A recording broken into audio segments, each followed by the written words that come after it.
The Jakarta administration is ramping up measures to prevent another potential flood in the capital as the peak of the rainy season approaches.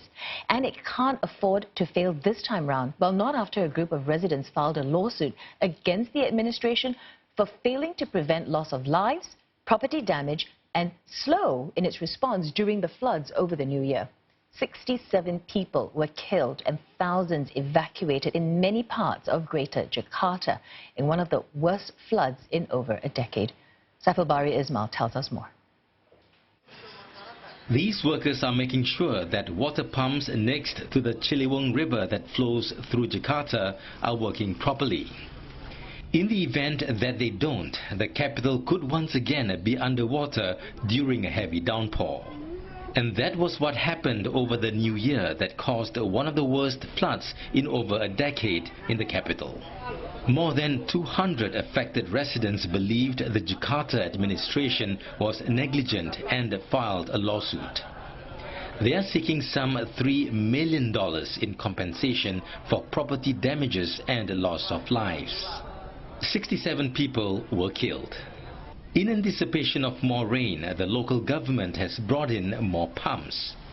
These will be dispatched to more than 100 low-lying areas in the capital. Besides getting the equipment up and running, Jakarta faces a more fundamental issue in flood mitigation: overcrowding.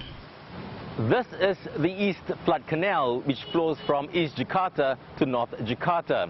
This canal was built to divert water from several rivers. However, water from the Ciliwung River, the biggest in Jakarta, cannot be diverted here yet because of land clearing problems.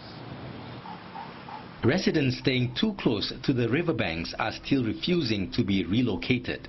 They want better compensation. President Joko Widodo has stepped in to push regional governments to work together with his administration in finding long-term solutions to the flooding. Berkaitan dengan Jakarta, saya minta yang sodetan Ciliwung menuju ke BKT, itu juga tahun ini bisa dirampungkan. Saya kira bisa secepatnya dengan gubernur untuk menyelesaikan masalah pembebasan lahannya. The local and the central government cannot agree on how best to alleviate the floods in the capital. The Jakarta administration is not willing to take the unpopular move of evicting people living on the banks in widening the river. The central government argued that widening, fortifying and building embankments would require evicting residents from their houses on the riverbanks. Experts have weighed in to get both sides to start working on possible solutions. Saya sarankan lebih baik itu dipadukan ya, menjadi satu secara harmonis.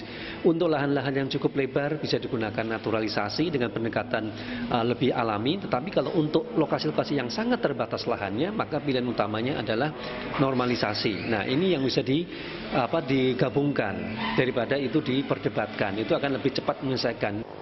But the problem extends beyond the riverbanks. 90% of Jakarta's land has been covered in concrete, and it is impossible for all the rainwater to be absorbed naturally.